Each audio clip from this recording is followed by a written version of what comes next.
Oh, look, we're live.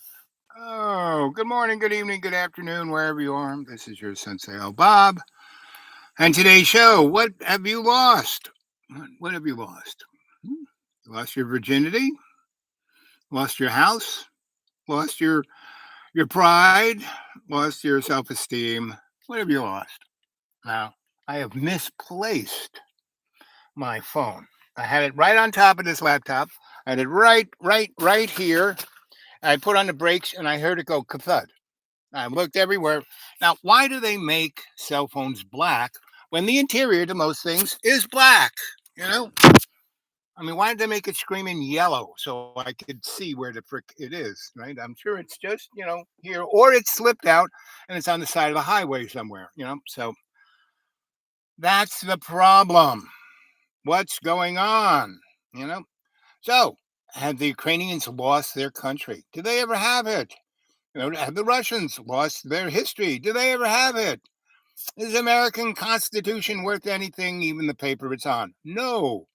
It was written 200 plus years ago by a bunch of white, rich men who owned land and they wanted England to get out of their business, right? And England, gave them, sure, hey, no problem, let's have a little revolution. We'll have our army experiment on things and train our boys killing people and dealing with the angry mob, and then we'll leave and we'll give you the illusion that you have won your freedom, but you haven't. You still owe everything to Mr. Rothschild, and so we're coming back, which they did 1812, and they went straight up to Potomac and ate their lunch and delivered the thing. You either do what we say or we kill everybody right now, right? And start over again.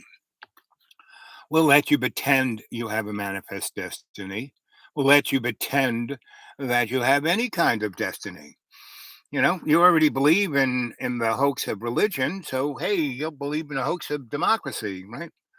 So, um, and I misplaced my glasses, so well, maybe here we go. Can I say anything with these? Yeah, kind of, maybe. Can you hear me now?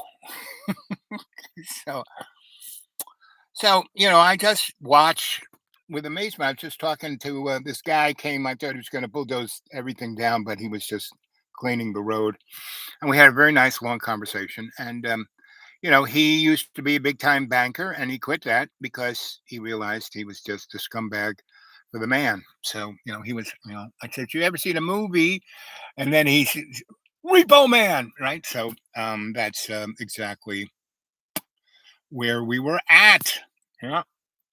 So he said we talked for the longest time, and he said, "I love this job. They let me go out and I do whatever I want. They pay me pretty good, and I don't have to do anything. And I stumble across guys like you who tell me stories, which I told them a whole bunch. And so the Repo Man, part of this thing is there's this car, um, you know."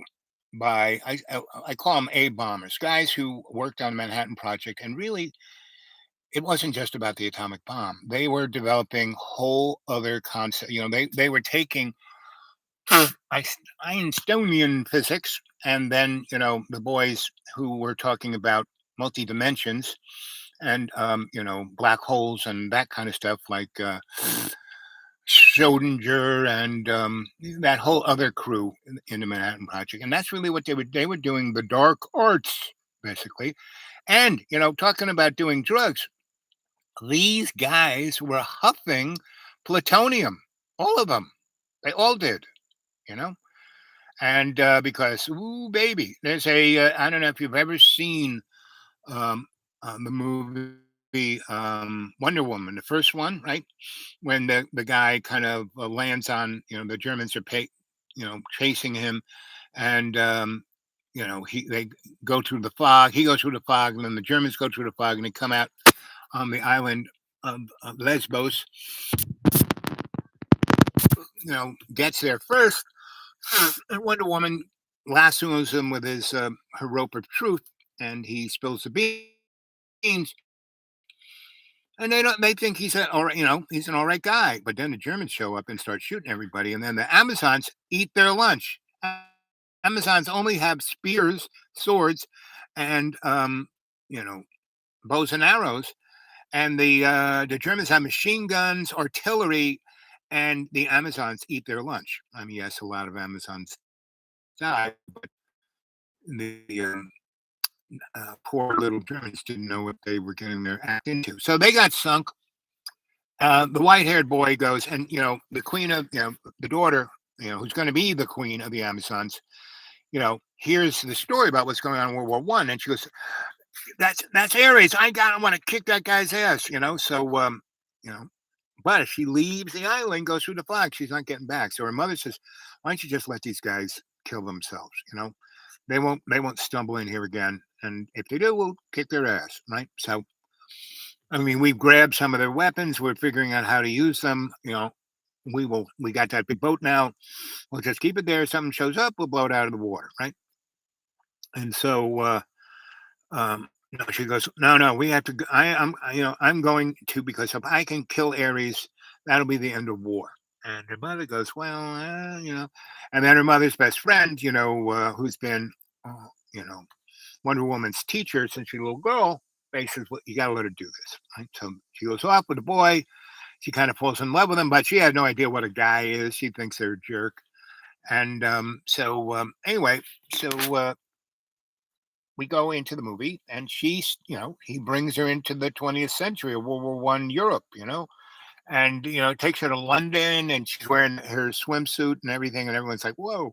So he has to dress her up, and he's got a assistant that really is running his office while he's off being a hero, and she really loves Miss D, Wonder Woman, and dresses her up nice, and they go to the big meeting where all the Europe, the French, the English, everybody, all the white hairs are making up the mind, and then they don't have a clue. And there is this code book, right? And they can't figure it out, right?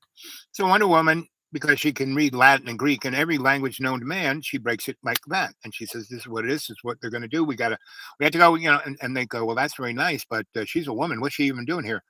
And this one white hair guy goes, "Well, let her. I mean, she seems to know, and you guys don't have a clue. So why don't we just let her go?" And so, you know, everyone goes, "Rump, rump, rump, rump," and she goes off with her boyfriend, and he's got a crew.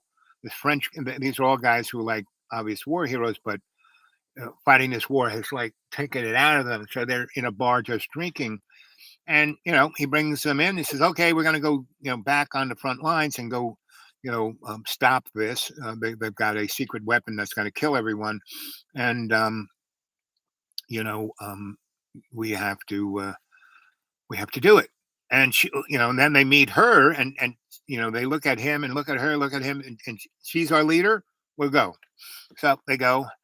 Anyway, we cut back to the Germans and into their secret lair. And there's this woman who's a great, brilliant scientist, but she's been destroyed. She got, first, because she's a woman and scientist, everyone in the scientist world gave her a lot of crap.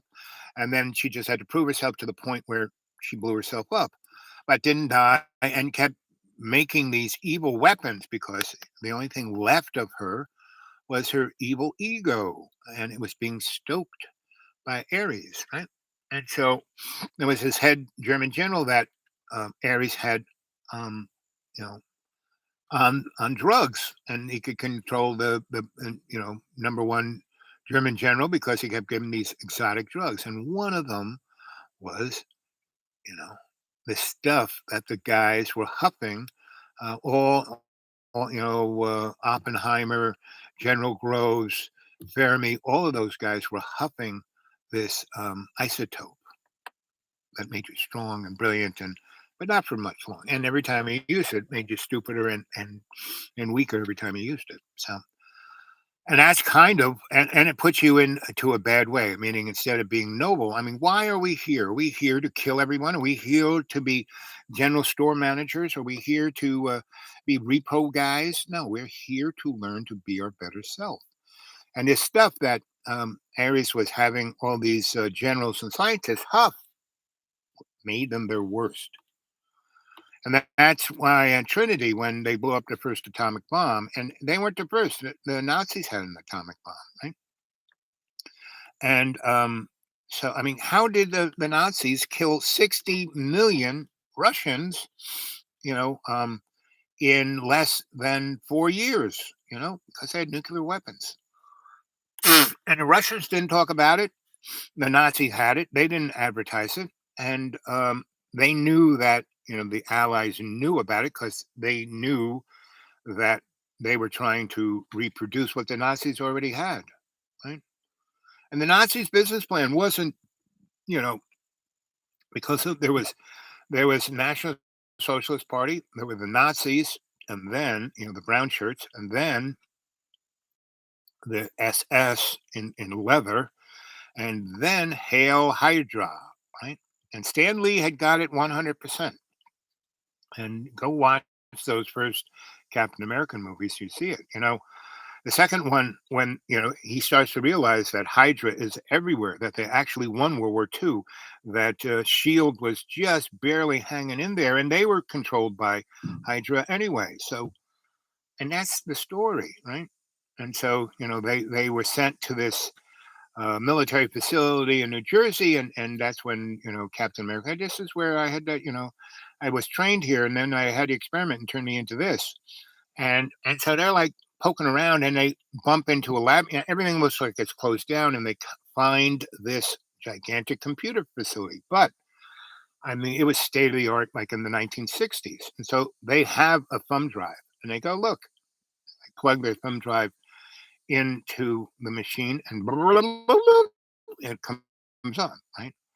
And what we find is Hell Hydra's scientist, the little guy who, took all of the stuff that the Red Mask had, gotten and gotten to a certain point, and he had enough open mind genius to make the shit work and jump, the Hell Hydra, 1,000 years in technology ahead of anybody else, like that, right? So with the cube. And so that guy, in the 60s, his consciousness was stuck on that computer, right? And as the internet became, he went everywhere. And that's how Hell Hydra became in everything. Okay. This guy could wheel his way in electronically because all he was electrons into. So all of this shit is real. And where's my phone? I have this great little thing. Tony, come around. Something's lost. Got to be found. So I say that's a prayer, and prayer is very strong. So that's I got to need to find this thing. And if I never find it, that means I didn't need to find it. So anyway, and I am finding that I don't need any, like any material thing. I'm becoming more and more. I mean, I knew this already. I was always living in abandoned buildings and traveling the world and being the itinerant scholar. I mean, for that 40 years from 1988 on, 98, 2008, 18, yeah, about 30, 35, 40 years, right? And because I started it before 88, I started around 69. So, 40 years. But I really realized if I didn't waste my time trying to get credit for things, I'd be much more successful in my ability to do whatever the heck I wanted to do, to be happy about it, to be there, And that's when I realized what truly made me happy was making others happy. When I mean, I worked in some of the most misogynist things, film, theater, nightclubs, anything in entertainment is, misogyny plus. So, I basically got to realize that women were the superior gender and that there was no real gender, that there was just Homo sapiens samian, and there's female on this end of the scale and male over here, and then everybody else is in between. So that's why LBGQSMOUSE exists, because everyone is somewhere in between, right? Or one way or the other. And if there are on the either scale, if they are that mega entity, then they know who they are, and they're not, I have to be so man that I kill all the other men and kill all the women. No, that's misogyny. That's not being a man. And conversely, females are, the same thing. If they are 100% female, they're not really worrying about their gender, you know. And anywhere you fall in between, if you know who you are, you're not worrying about who you are, right? And that's the first number one lesson is to know who you are. Second number one lesson is how to be happy. The Greeks said, over the doorway of the Oracle of Delphi, know thyself, right? So the two component parts of knowing thyself is A, know who that person you are. B, what makes you happy, right? Owning, this lady cleaning this house here, she's barely feeding her kids, but she's driving a 2021 Lincoln Continental. Really? Well, how much that car cost her a month? She didn't buy it outright. She's paying, God, probably like $700 on her car payment. When I bought this thing brand new, I was making enough money to buy it straight up. My bank said, "Oh, no, no, no.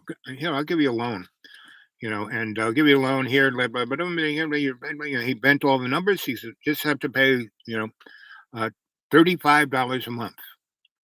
That's cheaper than renting. $70 in 2000 was what you had to pay a day to rent a car, and $35 a month to have a brand new car. Four-wheel drive, all-wheel drive. Whoop-de-doo Kia. Anyway, so I did. He says, "This is what you do: you get the loan, you pay the loan. I want you to get one of these money accounts. When interest rates are pretty high, and so I was making a good 7% on this. I had to put at least X amount of dollars into that account and keep it there for 2 years. But I could, you know, use that as the piggy bank for this other account that was a piggy bank for my checking account for draft overruns. So as long as this piggy bank always had this amount of money in it, it was fine. And this piggy bank had to have this amount of money, and I put this amount of money plus because anything plus over that amount of money, I got to get even higher interest on it, especially if I kept that in longer. Right, this one I only had to have 2 years. This one, if I kept so. Bottom line is, I could borrow up to $500,000, not have to pay anything on it, as long as I kept these two amounts of money in those accounts. And after the time that these two amounts came to, you know, fruition, I could take the money out, or I could roll them into another account because I bought them at this time. It kept hold of this other account that would pay me even, and that's what good old Mister Moneybags, Warren Buffett does. He buys, borrows, and dies, meaning he doesn't take any money out as profit, as interest. Yes, not interest, but as earnings, right?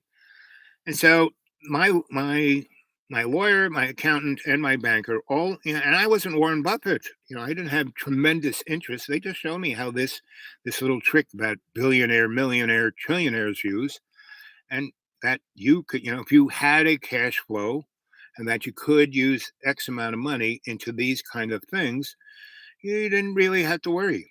And I didn't, for a good 15 years, right? Until I died. And once I died, it was hard to keep that cash flow going, right? So, especially when the doctors were taking umpteen dollars out of me because we have no health care in this country, period, zilch. Because in the 70s, when basically America went broke, Nixon gave all her gold to Mr. Rothschild and sold us all. We are property owned. You don't understand this. You drive around America and the little town says incorporated village, incorporated county, incorporated state, incorporated government. They did that in the 1870s ish sometime. They gave corporations the constitutional rights of humans, of individuals, of our founding fathers. And that's when we became a fascist state. It's one thing to be a corporate state, or capitalist state, when money rules. When corporations rule, that's when you have a fascist state. If you go look that up, I was a big fan of the dictionary. Go look, capitalist state or fascism. Look up fascism, And that's what we got, right? And we're just brought up cheap on fast food and big screens. It's just like the Romans had with bread and circus, you know? So that's where we are, guys, you know? And if you wake up and you appreciate who and what you are and you learn who you are, I mean, most people would be freaking out right now because I looked every place where my phone should be and it's not there. I will probably, this is what happens is my car is a little messy. I mean, I've already cleaned it out once 2 weeks ago to find something else. So I will clean it out again. I'm waiting an hour or two until the sun goes down a little bit so I don't get barbecued. So anyway, that is the report, right? Let's see. Um, J plus A equals love. Yes, I love you too. J plus A. And I, my cadre. Of course, I love everyone. So say we all. Love's co-creation. Huh? That's why I'm not really. I've been around so much weird shit that we shouldn't be here. I mean, and that's why, when my second wife died and I got shot working for the New York City Housing Authority, and my partner basically, after I wasn't going to die, and I came out of the hospital, and my boss said, "Now don't do that again," and and secretly said, "You're doing a great job. If you do die while you're doing what that you do, we'll give you a inspector's funeral," and that's supposed to be the big thing. If you die as a policeman, you get an inspector's funeral. That's they bring out the bagpipes and the horse with the you get the JFK funeral basically, right? And my partner said, "Fuck that," and she called up a really good, my partner basically was my partner when my second wife died, and that's why I pushed the envelope that year. Is that I wasn't going to kill myself. I was shrink. I dealt with all my grief and my trauma and all of that kind of stuff. But I did, but I didn't. Right?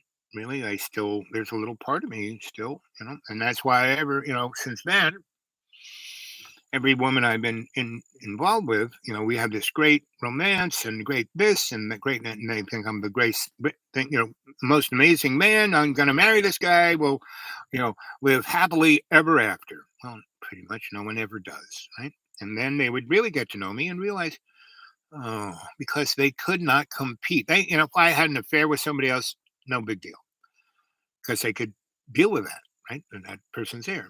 But to have that little part in my heart, that's for my dead wife, they couldn't compete with that. Now I kind of took that off the table, like don't worry about it, you and I are separate from you and her, but they couldn't take it off the table. I can, but they can't. So whenever I get really, really, really involved with women, after that, after 1988, that's kind of what happened. So as of 2006, I guess it was, I was taking care of my parents. I had bought my house in Stewart, and I had my little fishing cabin down in the Keys, and I had my school up in Virginia, and I had properties sprinkled all over West Virginia and Tennessee, and I had a great rent roll. I didn't even have to work. You know, I was probably making 3 or 4 grand easy after paying interest and all of that kind of buy, borrow, um, die. That's how I was living. But 2006, I started working for the corporate desperate lawyers, and my skill set was so perfect for that time, that place. I would get ridiculous amounts of money for working, 5 to 20 days. That's about what it took for me to fix their problem, right? To negotiate the deal, right? To work it out. So, I mean, I read Donald Trump's, The Art of the Deal. That what a joke. And that guy's such a chump. And everyone who was like following him, all you're doing is falling into the category of worshiping a false god. That's what he's being, manufactured. Go read Noam Chomsky's Manufacturing Consent. So anyway, um, 24 minutes and 24 seconds. I love it when I do that. How about some thumbs up? Good morning, good evening, good afternoon, and welcome to. There's one person there, our sweet Allie. It's Allie. Oh, darling Allie. Allie, I lost my phone. My phone that calls you doesn't work anymore. I'm trying to have it fixed. My other phone that has your regular phone number there. I just lost it. I'll find it, or I'll drive over it, one or the other. and and but you have my, and everyone can, the dude awake 42 at Gmail. So Allie, that's our new means of communication, right? The dude awake 42 at Gmail, right? Um, so you're doing good, babes? You're having fun on that side of the world? You like your job? Um, my other phone number that you might remember. I mean, let's just communicate on the good old Gmail, right? All good, right? So, so get a hold of me on, Gmail me something, because my stupid Gmail, unless I pay them money, they have everything up in the cloud. Oh, we have everything, but they only let me to have X amount on Google Docs and X amount on what you call it, on my email, right? Like 3 months, and then it goes into storage someplace. And unless I pay them money or know the secret handshake, I have to take it to my electronic digital guru, and he usually fixes things for me. So when I sent you my novels, um, is and you got them. See, I'm sending my novels to people, and unless they have Google Docs, they can't unpack it, or they have to tell me what, whether it's in Microsoft or this or that. We're in Google Docs. Is that why you got to read my novels and why I got to read yours? Because that novel you gave me, you sent me on email. The whole thing was on my email and it was all there. It wasn't just parts of it. Or let's see, you can change the file when you. Yes, exactly. But I have to know which one to export it into, right? We have Google. Yep. So that's why you and I can communicate. But other people like Dragon got all in a huff. You send me a document, I can't read it. You have to, if he had told me, I had no idea that, someone else who I sent a document, who's a librarian and knows librarian science, basically said, oh, you sent it to me, and I sent it to my other, uh, my thing, and it didn't, so you got to send it to in Google. So that's when I realized, oh, I have to send these in whatever thing it is. Right? So you're all good. We can still communicate. Yes, I have Google Docs. So, because I want to send you, I've worked on like my, so I have these 5 novels, and as I, wordsmith them down, the one that was the first novel becomes the second novel, and this one, and I keep switching them around. And I think I only sent you 1 novel. I didn't send you 5 novels, right?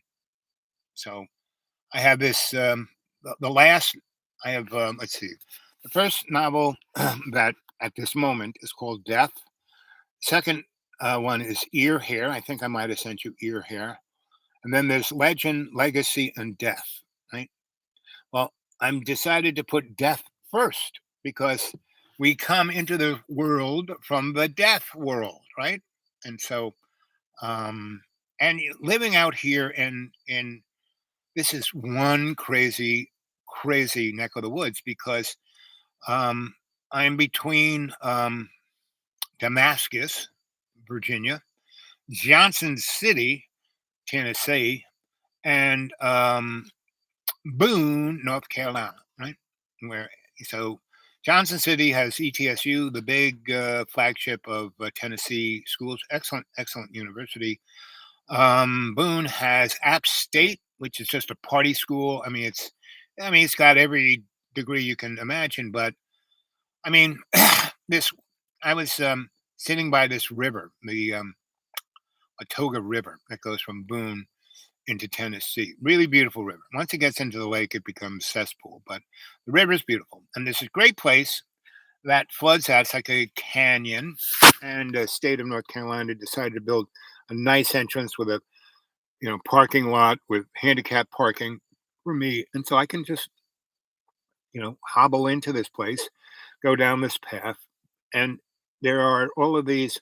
There are trees that grow in water, so it's a rainforest. So it really rains. This you don't want to be in this canyon when the rain comes flying through, but it kind of washes through, and it turns the area around the base of these trees into muddy, and then that all eases down in back into the river, and then it's just the river, and then but the mud is turned into moss.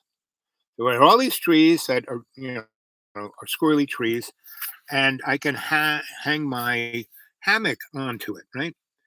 And and right, if I hang myself close enough to the river, which it's right there, I can like just, put the hammock low enough where I can just lay my legs into the water, right?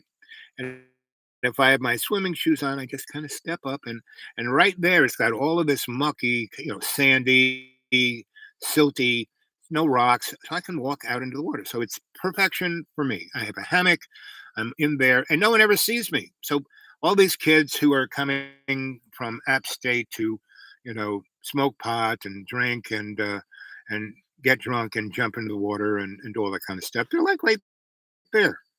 They don't see me, and they're screwing and doing all kinds of stuff, thinking, "Oh, we're down the path. No one's going to see us."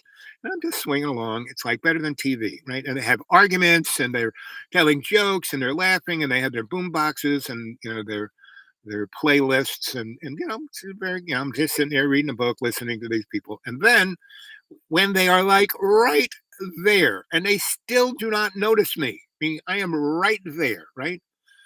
And I have a blue hammock and it's super green. And yes, the ground is mossy, it's green too, but there is a silty grayishness. But still, come on. This one person just walked into me. That's how unconscious these kids are. Anyway, so what I love doing is when they get a little stoned, a little drunk, and they're talking too loud and they're doing this, I will use my outside voice in my theatrical, hey, you know, and they have no idea. It's like God is talking to them. I start talking to them like God talking to them, and they freak the frack out. And then I swing my legs over my hammock and I stand up and say hi. And so it's like the angel has just arrived. I have just beamed down from the Starship Enterprise. And that's like these kids are lost. So anyway, and I go there. I don't go there every day, but maybe 3 or 4 times a month because God hit it just right. If you get there too soon, it's cold. You get there too when in the middle of the day, it's like a microwave oven. You got to hit there just about 11:30, 12 o'clock, 1 o'clock, and stay to the bugs come out maybe about 6. Right. So anyway, that's about what I do, and it depends on what I'm doing the rest of the day. Sometimes when I'm driving back from Boone, it's perfect time. I just because I go by it and I go zing right there and put up the hammock and just enjoy. Right. And my little laptop is so small that I can actually take it there and write. So be nice if I could get the internet there, if they had Wi-Fi there. And but there's some houses up there, and anyway, so um, this one day I was sitting there in my hammock and reading and writing and just enjoying the day. I had my little sack of things to nibble on and some water to drink, and just giggling at these kids. And then you know they were all going on because these kids were about to graduate. This was their last semester, right? Instead of taking 4 years, they take like 5. And this fall semester they're going to graduate in January, right? So they're about to start school again, and they really have nothing to do, right? They pretty much whatever they're going. So they're all talking about what they're going to do, and this and that, and da da da da, right? So I get their attention because this one kid walks into me, and still he doesn't even see that what he walked into. It's like this is fucking unbelievable. So that's when I use my outside voice and say, you know, act like, "Hey, what are you guys doing with your life?" And they're like, "Huh." And so that's when I swung my legs out and stood up, and they went, "Oh, he beamed down from the Enterprise," because they were saying he wasn't here, and I was there before they got there. I was there when they walked down the path. I was there when they put their stuff like right next to me, right? And they still didn't friggin' anyway. So you know, this one girl, she's she is actually graduated, right? And she's got a job in one of the bars, and boom, right? And she's having a good time. So anyway, so I swing my legs from out, and I've been listening, and that girl is the smartest one, and she's also attractive. So I say, so you've gotten a degree in psychology. What are you going to do with that? She said, well, I'm going to go be a shrink. I said, oh, really? Who is your favorite shrink? And she goes, favorite shrink? Yeah, you know what? Because did you know that psychology was for? Do you know? And I said, didn't say, did you know? Do you know who invented psychology? And she goes, some guy named Freud. I said, no, the Greeks, Pythagoras and Pythagoras and Plato and Socrates. They all talk about the psyche, the id. And she goes, what are those? And this girl has a degree in psychology, and she doesn't know psyche or, psychology, psyche, or id, what the id is. She just knows the DSM, a book that tells you what disorder you have and what pill you should have, right? So anyway, I said, so did you do any internships? Did you do any volunteer work? She goes, no, why would I? I said, do you know the Latin root for education? And she said, well, Latin? You mean Spanish? I said, no. Latin is like the Romans. And the Greeks became, the Greeks, you mean like the feta? I said, no, they're a country. They were city states. What? Like Rome. What? Like Venice. What? This girl had no sense of anything history, and that's really what psychology is a study of the psyche through history. Anyway, and I just kept, did you ever hear the Tavistock Institute? Huh? Anyway, she was the smartest one, and I just went through a whole bunch of things. I said, so what are you going to do with your degree? She said, well, I'm just going to go be a psychologist. I said, where are you going to do that? She said, I don't know. I said, we're down at the, Walmarts or, Food Lion, and I'm basically, she's looking at me like I'm making fun of her, but that's actually what I do. You know, I go to these stores and I'm waiting online in my little shopping cart and motorized shopping cart, and I talk to people. Oh, let me read your palm, right? So, and that's when I turn to her and I said, "Let me read your palm," and I read her palm like I drill down you know into that cavity, down into the root, into her jaw, into her way. I mean, I pull up stuff that she experienced at 2 and 4 and 5, and the issues she had with her father and her mother and her uncle Larry, and that first nun, and why she hates religion, and why she hates men, and why she has sex with everything she can because she hates herself. And I just went on and and all her friends who have been through 5 years of college with her know this story. They've seen it play out. So I'm going at it. I'm a guy who just beamed in from Star Trek, right? And they're all like this.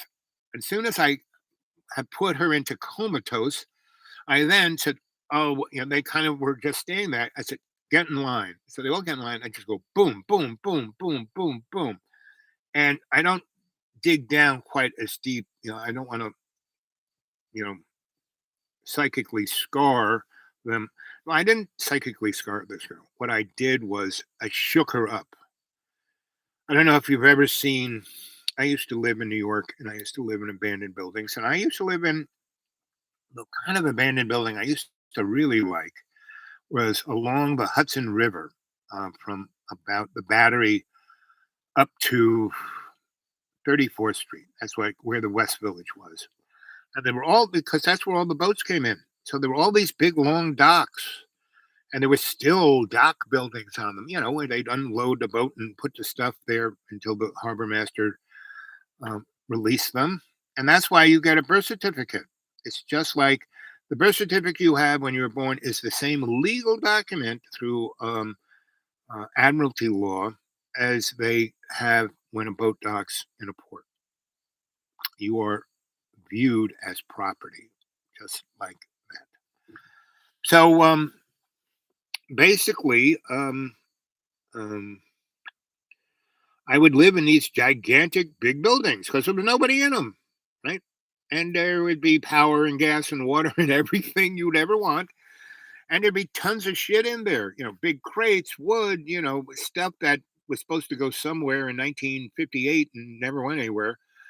And I would just go through it all and I would sell it on the street. And it wasn't because of admiralty law, it wasn't stealing. It's like a ground score. It's like going through garbage pits. And anyway, and one of the things I lit, was used to be where the New York City Sanitary Department used to take the garbage and just put it on the dock and then bulldoze it into barges and take it out to sea and dump it in the sea. They did that up until the 60s. Anyway, so I lived in a lot of those places. So a lot of these places would have sprinklers for insurance reasons, right? And back in the day, they first had standpipe systems that had sprinklers that had water in them, right? And the little thing would melt, and then the water would come out under pressure.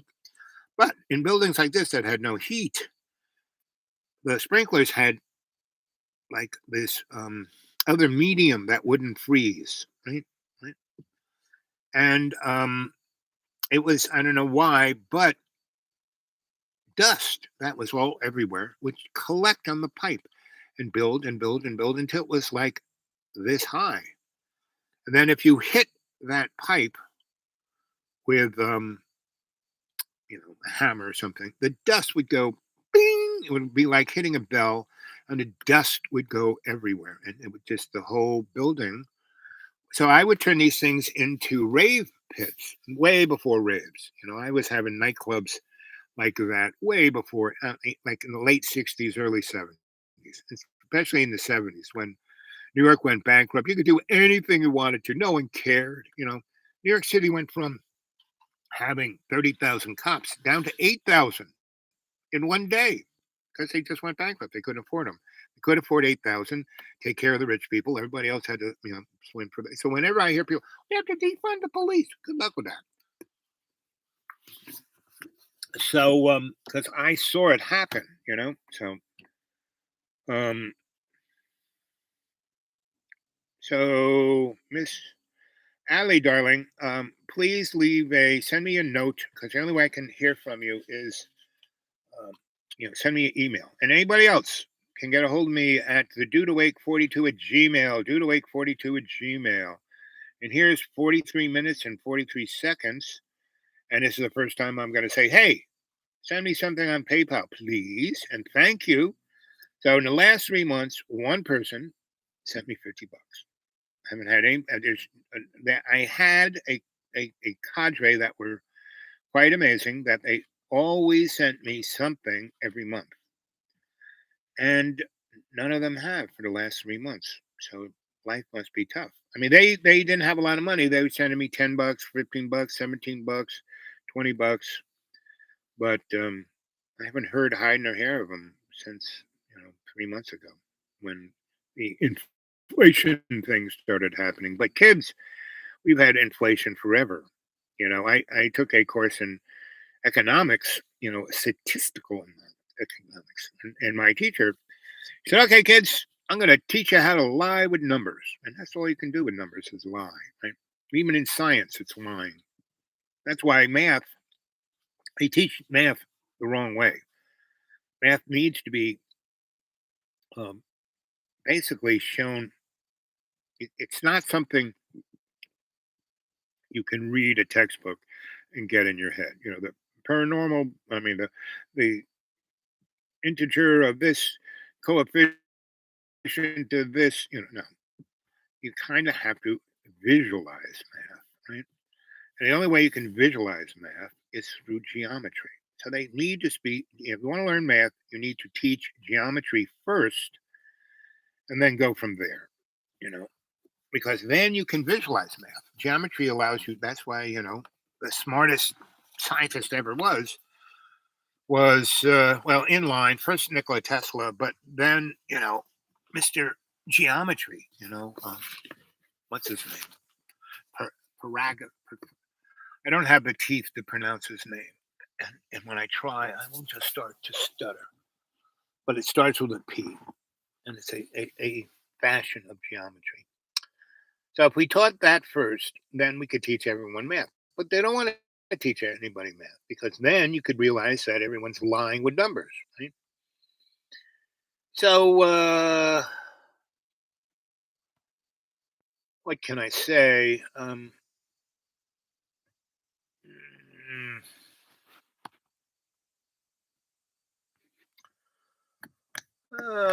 oh yes, back to the kids on the side of the river.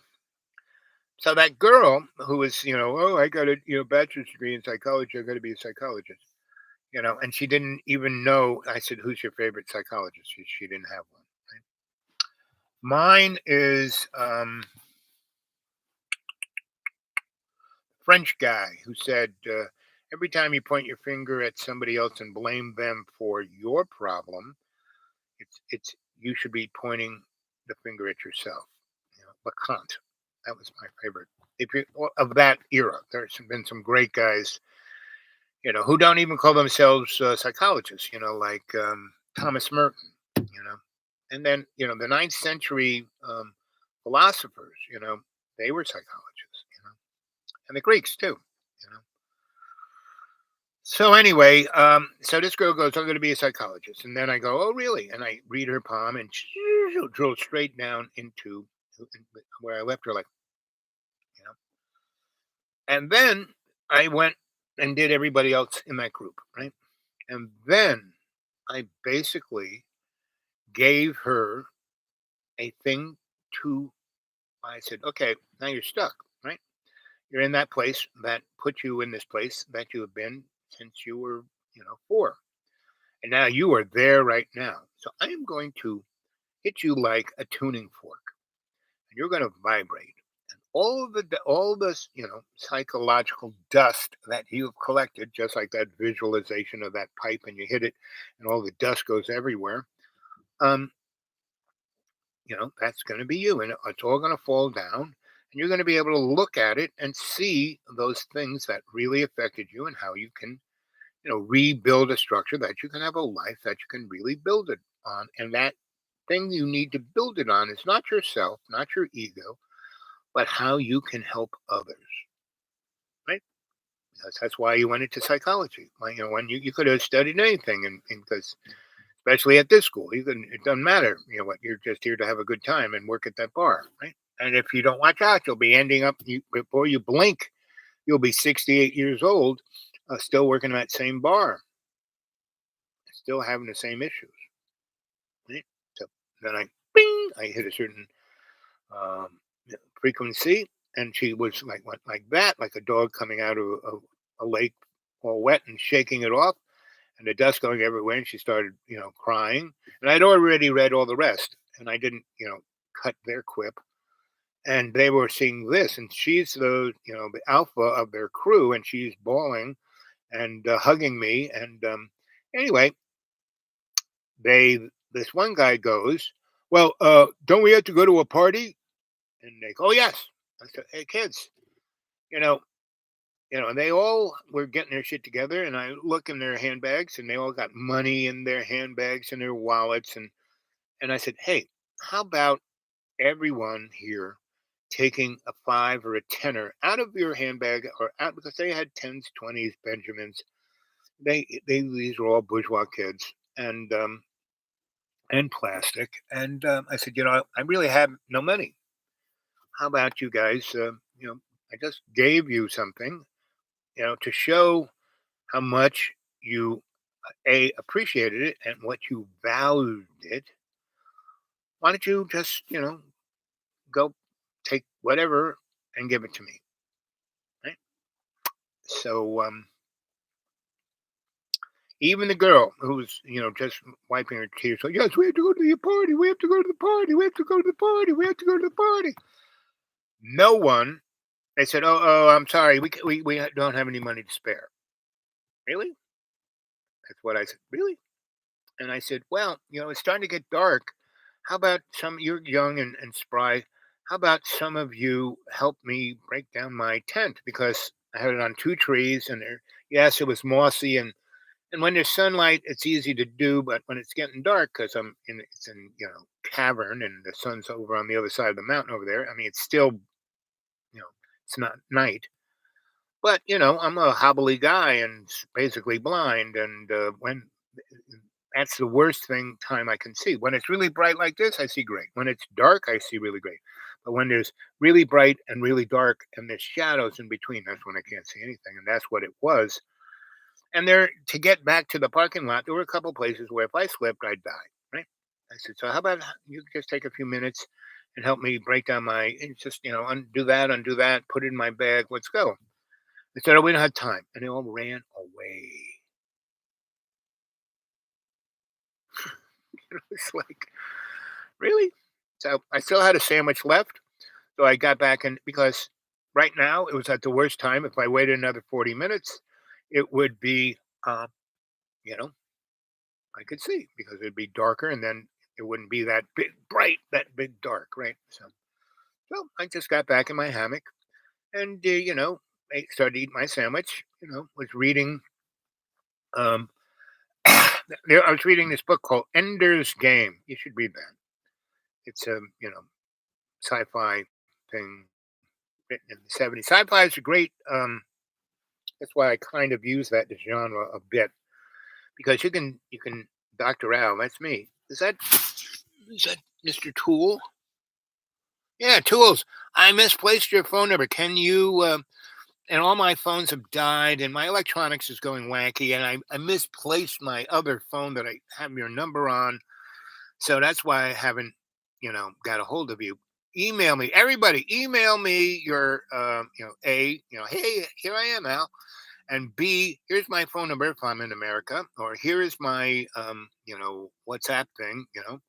I will call you. The problem with calling me, buddy, is I've lost my phone. I mean, why don't you call me right now? Can you call me right now? Because if the phone's in the car here, I'm at a place where there's a 60% chance that you might get through me. Call me now, Tool. Call me now.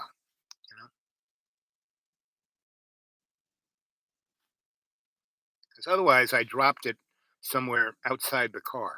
I'm listening. I hear no phone.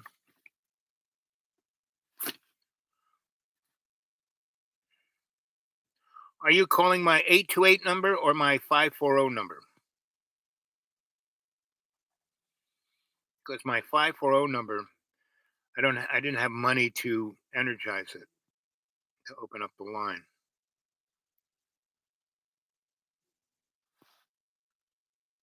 Tool, which number did you use? 828 or the 540 number?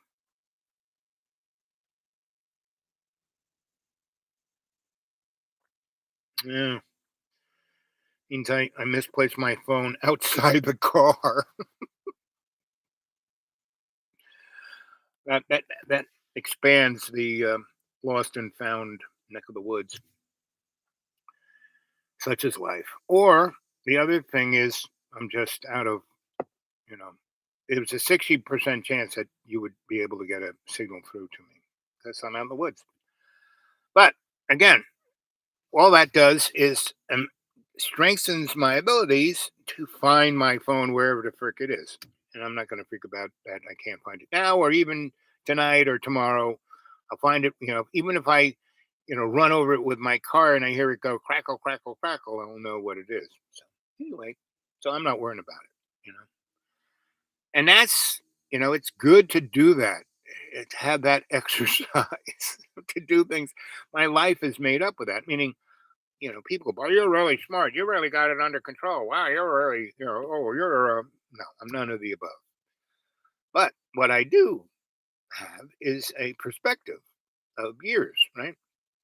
I remember being in so back when I was 20 something, like those kids, who I basically told them things that if they had listened, if they had valued, they didn't realize that if they just give me $1, that was shamanically plugged it into them, that they would have remembered what I told them. I told them things that if they remembered them, acted upon them, would change their life forever for the better. Right. And that's what I do this show for. That's what when I go out and about and talk to people, that's all I'm there to do is to make their life better. Because I have very few years left, right?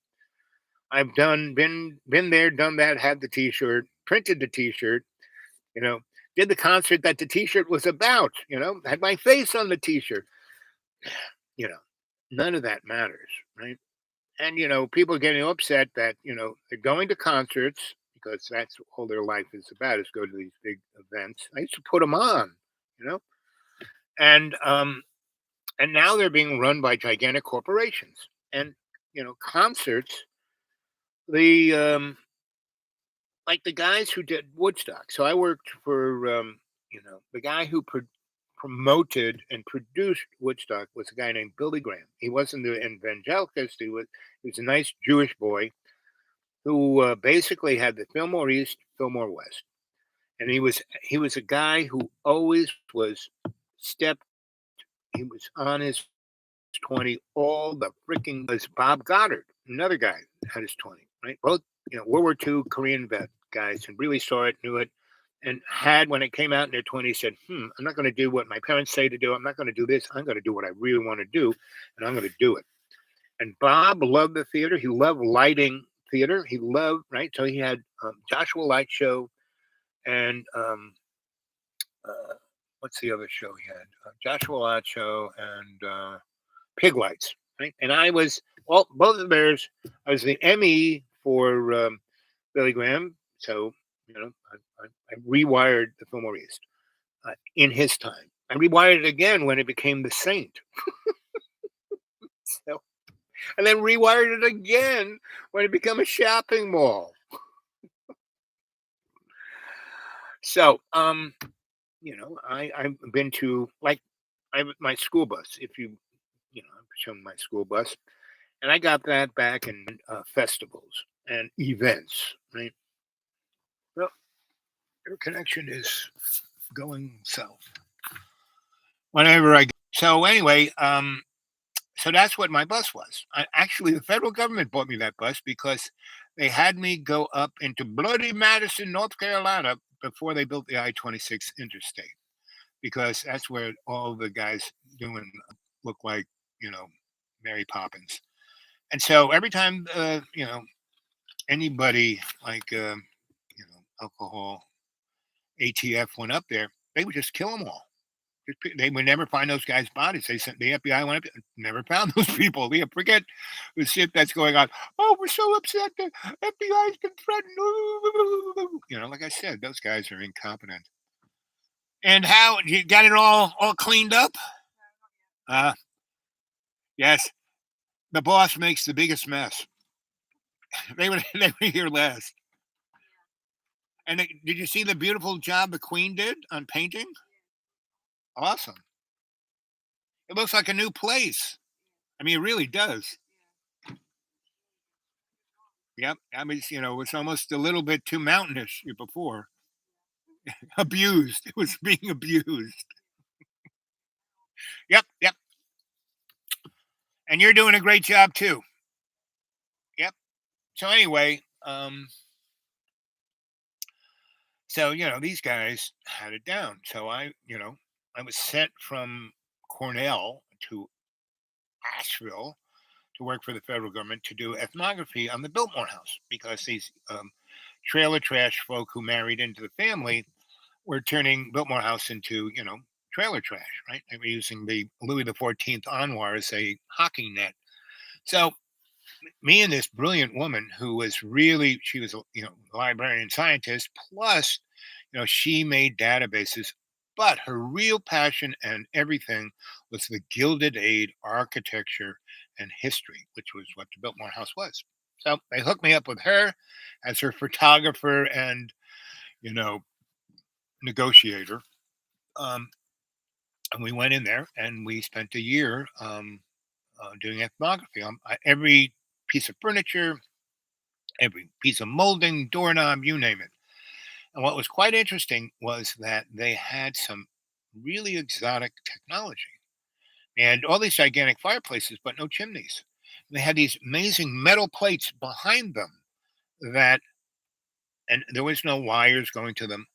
But if you were to expose them to a specific kind of radiological energy, they would give off heat. It's quite interesting. And so I knew some folks up at ETSU, and which wasn't too far away from Asheville, and they came down, and we had a year to do all of this. So I took one of these plates off, and they were going, "Should we do this? And isn't this like breaking the chain of the archaeological blah blah blah?" I said, "Screw it. I want to know how this thing works. I don't have the tools or the time. You guys do. So do it on the down low. Don't tell anyone. And if we can, we'll stick it back. Otherwise, I'm just going to make it look like nothing was there." Right? So we did. Took it off. They sent it back to their lab, and they were playing around with it. And then they gave me a call and said, "Man, you got to come up here." So I came up there, and so they were. Why I knew them was there was a guy in between Asheville and Johnson City. What was George's name? I forget his last name, but he had um, published he had a publication, a journal, right? Like Aviation and Space Technology Week, concerned scientist. Um, his was called uh, Electric Spacecraft Journal, right?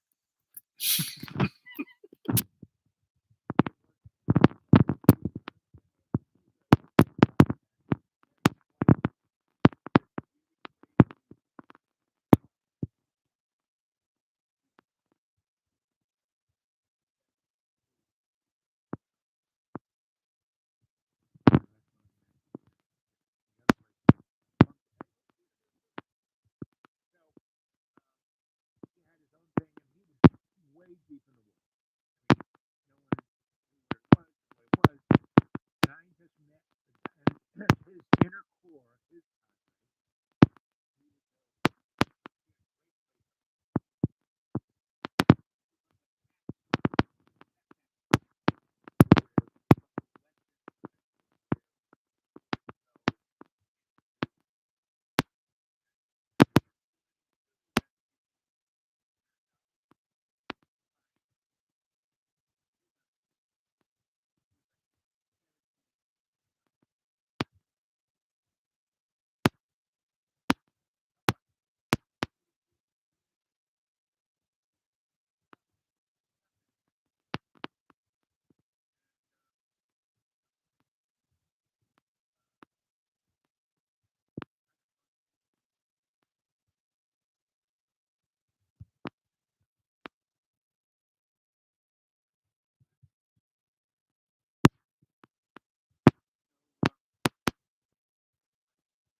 watching us.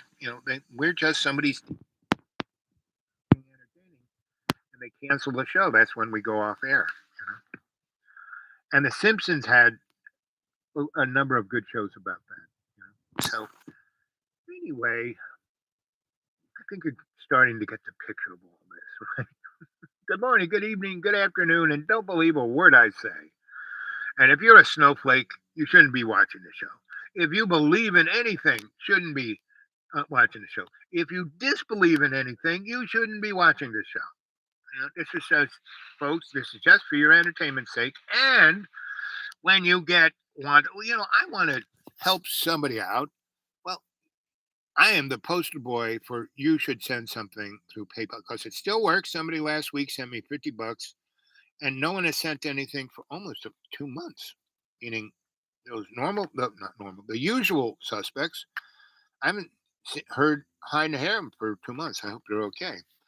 And don't feel guilty. Never feel guilty. If you can't, even the 10, $15 that you kept sending me every month was really great. Always squeaked me through.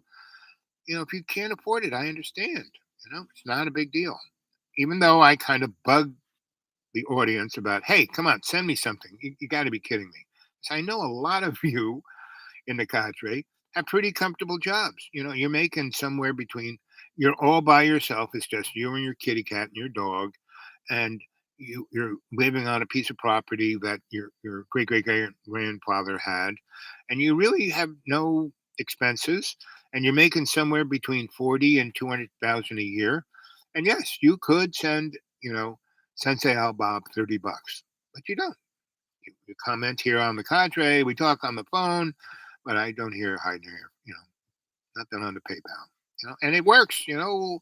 Lots of people send me it. It works. It's not when people go, I can't do it. No, you don't do it because you don't want to do it, right? It's just like those kids, at the side of the river. They didn't realize they were standing on the edge of the Jordan River, and there I was, right? They didn't even see me. They thought I was, beamed in from Star Trek or a Guardian Angel or something. So, and I am all of that, right? And a lot more. And that's why I keep doing the show. Because I can, and I will. Because you're my cadre, and I don't give up on you, no matter how you are. So anyway, what else? No idea where my phone is. I know it's right here. Then I heard it fall down. I'm gonna take my car apart. Look where I parked my car twice before I got here. So, but I'm not worrying about it. It was a Walmart's burner phone, cost me $20. The phone number it was, it came out of the blue. I'll get another out of the blue phone number. Maybe that's a good sign, right? Maybe I got too used to that phone number. So anyway, what else can I say? That's about it. Unless you guys got something to say. Yesterday was a different story.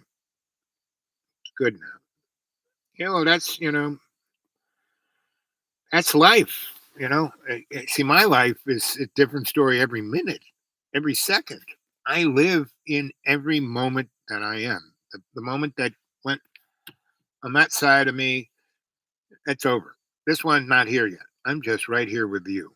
That's all I'm thinking about, right?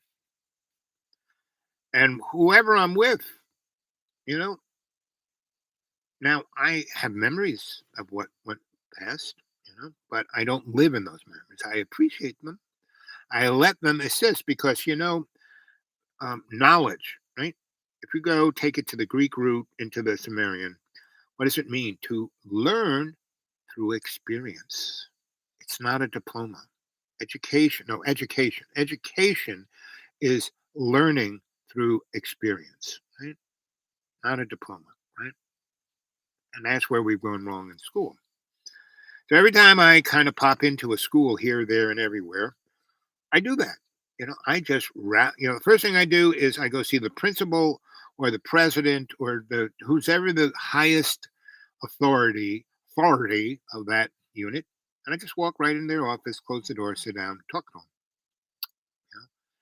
And often I have walked into universities, into the president, so I'll say, "Where's the president?" And they'll say, "Oh, it's over in that building upstairs, third floor." I go up there and I'll be in the hallway and I'll check out the waiting room of his office, right? He's got the gatekeeper, his secretary or whoever's at that desk, right? And I check out where the copying machine is because that's where half the time of anyone in an executive position is spending their time.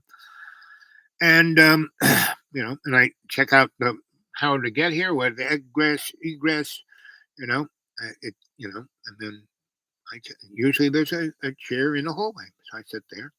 And I just sit there, and I become invisible. Right? People walk by, don't even see me, and I'm usually dressed the way you see me, right? Half naked or Hawaiian shirt or whatever, mirrored sunglasses, and bam, I'm just invisible, right? They walk by, walk by. Then I catch the flow in the president's or principal's office, and when his door or her door is open, their secretary or staff have left to go do something, and there's nobody in there, and I can see that person, the president or executive or principal of that institution. I get up, I walk into the room, and they don't even notice me walking in. Sometimes I will quietly close the door. If I see the person coming in and going out a lot, I will close the door, meaning their staff, and so they won't be interrupting. And I sit there or I stand there until they notice me and say, "Who are you?" And I go, "Hi, I'm Al." And I hand them my business card, which is like my curriculum vitae in a business card. And then I said, "Let me read your palm." And they put their palm up, and I say, "Raise the hand that you write with." I do it. I read them, and they go, "Whoa!" And that's where we kick off the most amazing conversation. And within 15 minutes, I have told them a good deal of this, that, and the, and they're looking at my card saying, "Well, you did that, you did that." And then we talk about it, and sometimes I have a big booklet of photographs of here I am with the extraterrestrial, here I am with President Reagan, here I am with Mikhail Gorbachev, who just died the other day. Mickey was a fun guy. I liked him a lot. He was way more interesting than Nelson Rockefeller or Mr. Nazi boy himself, Henry Kissinger. So anyway, I mean, you should get the clue just the way Henry talks. If he doesn't talk like a movie villain, I don't know who does. So anyway, and he talks just like how the guy in Doctor Strangelove talked, right? So I talk to those people, and then I say, "Listen, you got a pretty good. I've been observing your school, and I kind of tick off everything good and bad about their school." And they're going, "Wow, how come I haven't heard about you? How did you know about all this?" I said, "Well, you didn't even see me in your office for the first 10 minutes, and they scratched their head about that one. And then I said, "Listen, here's I've written up a business plan how to turn your school into the most amazing institution on the planet, and that you will get the Nobel Peace Prize and the Nobel Prize in physics and in just and in the humanities and in anyway." So they kind of glance at it and go, "Well," and I said, "Listen, all I want is when your secretary," and usually when I say this, when your secretary walks in here and says you have an appointment, have give her this and have her run off 10 copies. You keep two, and then you send in an email to all the different people who run the departments of your school that some guy is going to walk around. He's got a cane and he's got welder's glasses and usually a strange hat and a Hawaiian shirt. And give him 5 minutes. You know, yeah, I want you to talk to them, and then you definitely leave a message with the campus police. This guy has total carte blanche. Do not arrest him. He's not a threat. He is invited here by me, your boss. Do not, give him a hard time. Let him talk to people. Let him walk through the campus. And he would also leave a little note with the lady who's at the cash register at the cafeteria. This guy, give him lunch. If he wants to take food home with him, he can. Right. So and that's kind of what I would do. I would cruise into a neighborhood and take over a school, university, or what have you. And some of them would listen, and some of them just because it would be too difficult. Yes, these are all great ideas. Yes, you've already kind of changed our school. Like it's never been changed before, and you've just talked to people. I can see if you started to implement these things that it would be amazing. But I'm about to retire. I don't want to make any waves. I just want to get my check, and that's basically what the learning institutions of the planet have turned into. Right?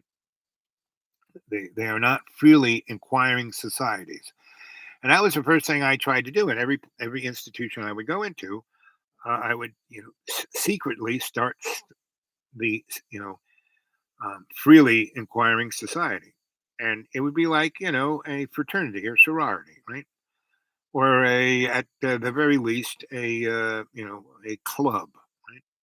So you know I did that, and again, that was me being a little pebble into the pond of the karmic, dharmic, uh, energetic field of you know what I do. That's why I do this show. You know, I am the little pebble inside of you. You are just a bag of water, and I drop that pebble into your little pond, and those waves are going out. Even if you don't send me any money, even if you don't contact me on you know my dude awake 42 at gmail, dude awake 42 at gmail. What can I say? you know um, I just do the things I do because I'm put on this planet to do them. What gives me why I didn't die um you know in 2014. Boy, it's almost 10 years now. Another 2 years it'll be 10 years. Why I'm still alive. I mean, every morning I wake up and scream in pain. This morning I woke up, I couldn't even get out of bed, and it's like, am I going to turn over and just sleep the rest of the day? Because every morning when I wake up in super duper pain, I have a choice. I can either go back to sleep, you know, and my endocrinologist once said to me, because he had me come be looked at like every 5 days, right? He wanted to get a base thing, right? And he goes, this is when I was really sick. He said, "You're doing this, and over these 4 months that I've been looking at you really closely, you're getting closer and closer to homeostasis. It's like you were doing this, and then it's this, and then it's this little hiccupy line that you're kind of staying and well, yes, you got all these your kidneys, your spleen, your pancreas, your heart, everything is totally shot, but you're still alive. How do you do that? I said, I meditate every morning to put myself in homeostasis. I said, I could teach you how to do that. Then you could teach other people. Then you wouldn't have to give them drugs. And then he said, well, then I wouldn't have a job and I wouldn't be making 200 grand a year. I said, yeah, but you might be helping somebody. And he said, okay, I'll just keep helping you. That's why he's still my endocrinologist. The bill on him should be, thousands of dollars a year, but he just kind of sneaks me in his office, keeps an eye on me. And then he asks me all kinds of questions of what would you do if you did this, right? And so that is why I do what I do, because I help, I am that little, what I am. And one of these institutions that I'm wiggling my way into, because I got nothing else to do. Um, he said, "You're like Forrest Gump. You're always," because I have all these pictures of all these things I've done in the places. I can't believe you were there. I can't believe you know that person.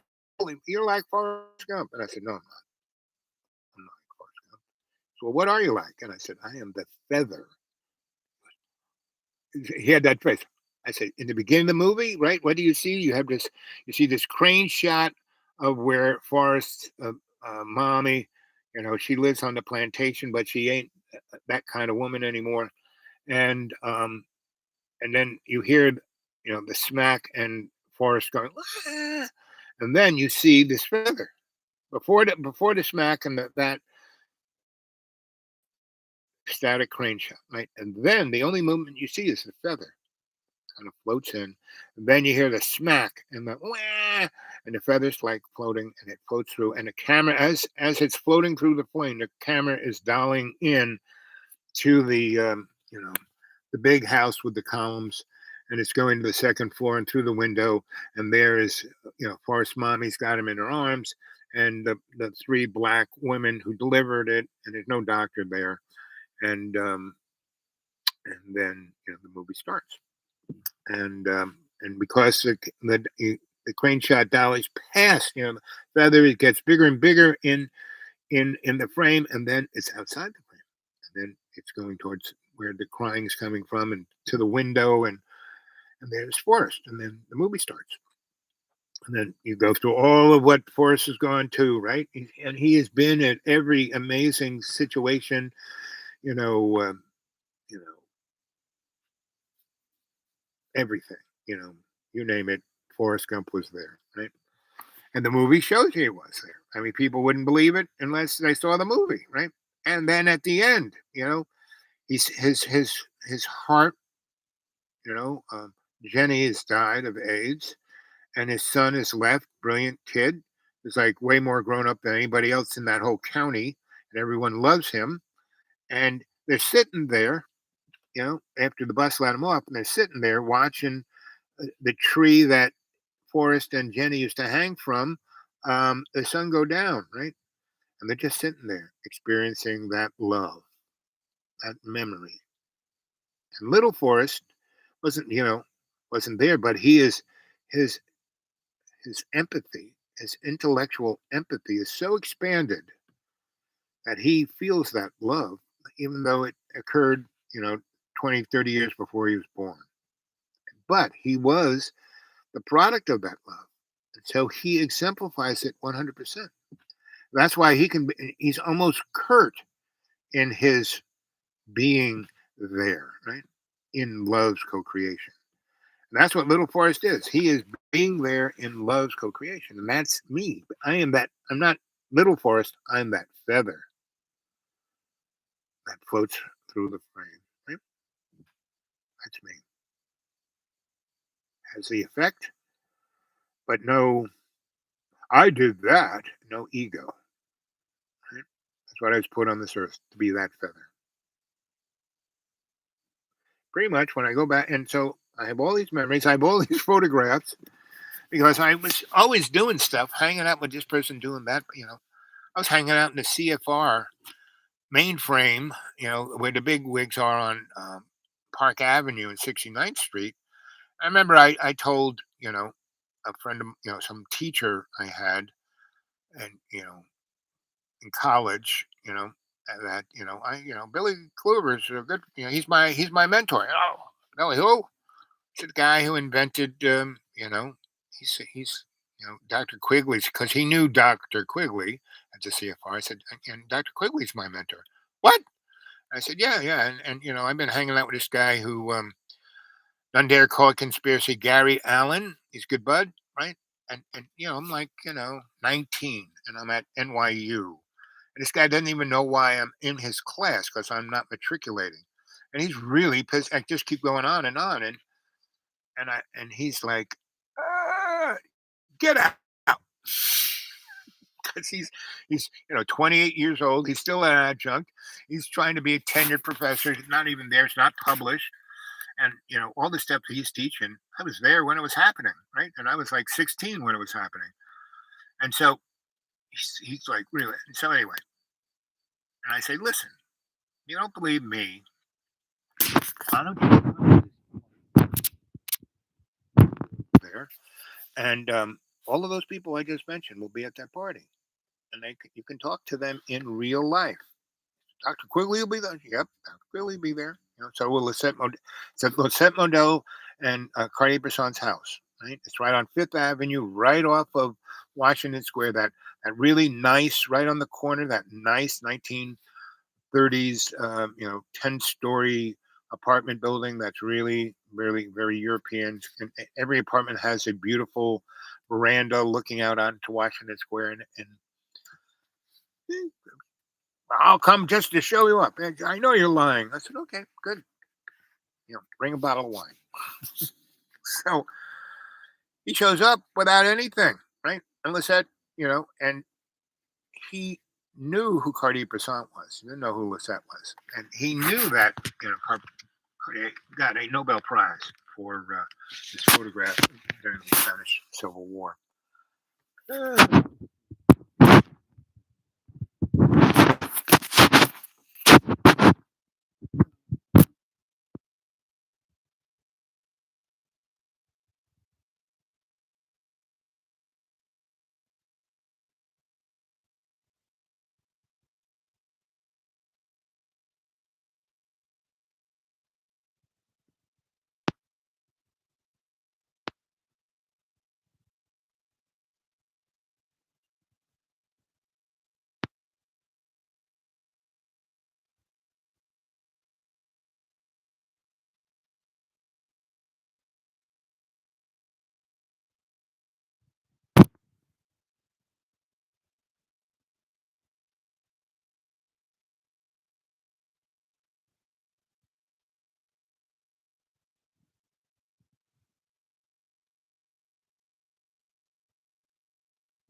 muted? How the fuck did.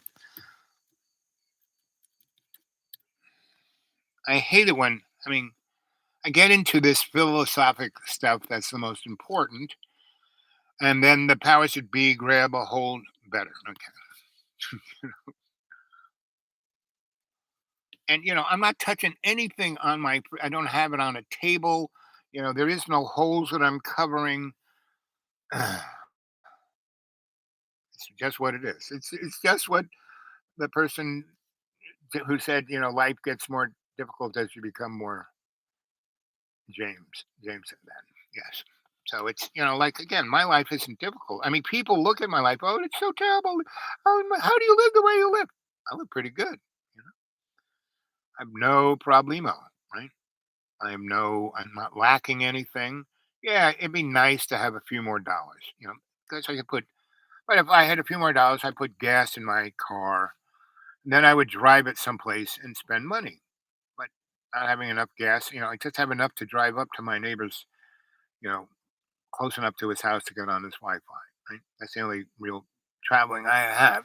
After Saturday, I'll get my Social Security, or beginning of next week, I'll get my Social Security card money, and you know, and that's going to be everyone is going to be that. There will be no, everyone will just get one check, and if you're not a good person, in their minds, meaning their social, we have a credit, um, measurement in our society. We're measured by our credit.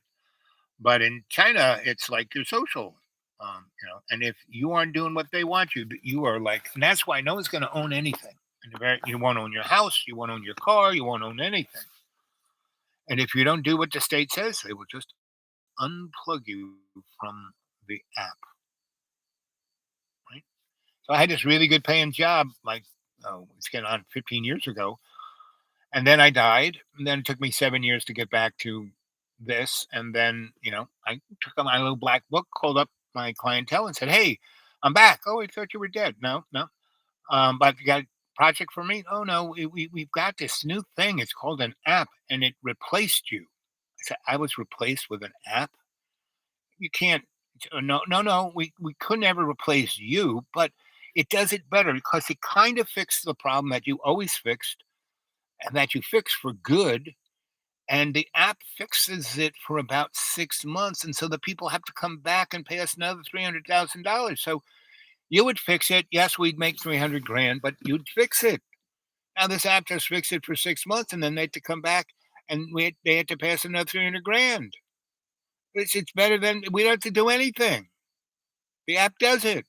We forgot how to do it. We're losing consciousness of being lawyers. And that's what's going to happen. That's what is happening. That is what is being architected for the human race. And that's why I live out here and why I live like a millionaire on $400 because it enables me to stay connected to love's co-creation rather than becoming a transhuman. I had a good friend, a really spiritual guy, a real Rasta lad. Yeah, right? Marcus Garvey, right? And he lived in Port St. Lucie, and he was the great grandson or great grandnephew of really, she was one of the queens of the Harlem Renaissance. She came from Port St. Lucie. She died in Port St. Lucie as a cleaning lady. She went to Columbia and was in that first class of women who were anthropologists. Margaret Mead, she was Margaret Mead's tutor in anthropology. She wrote a number of amazing books that millions of people read, but nobody, I can't even remember her name. And she was a great painter and a great musician, best friend of Billie Holiday, Zora, Austin, something or other, right? Three names. But if you were to go and it's really interesting because when I forget her name, I go back to it was this guy who was one of the better anthropologists because anthropology was first invented to prove that white men were smarter than everybody else. I mean, they had such an inferiority complex, they had to make a science to prove this. And so this guy came from Europe a little bit, when the clouds were on the horizon, he booked from there and he got a gig at Columbia. And there was a women's college in Columbia. It's like Vassar or one of those highfalutin, really smart schools. So, behind every great man is a smarter woman. So anyway, he went there and rejiggered the whole concept of. He basically made cultural anthropology, and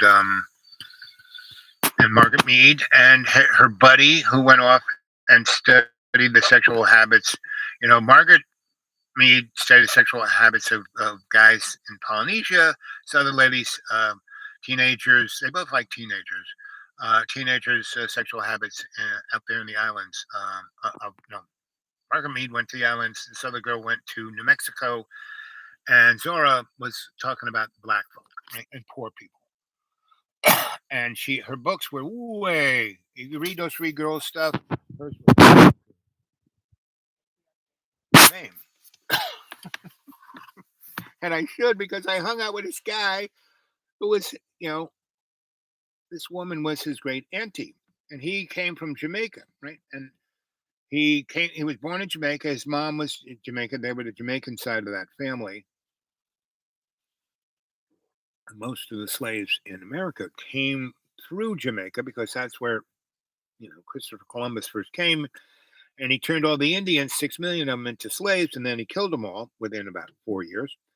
And so Africa was just over there. So he just went over there and picked up because he was making so much money on sugar and other things that were growing there that he went to Africa. And he was the first guy to bring black Africans to take over the Indians' place, right?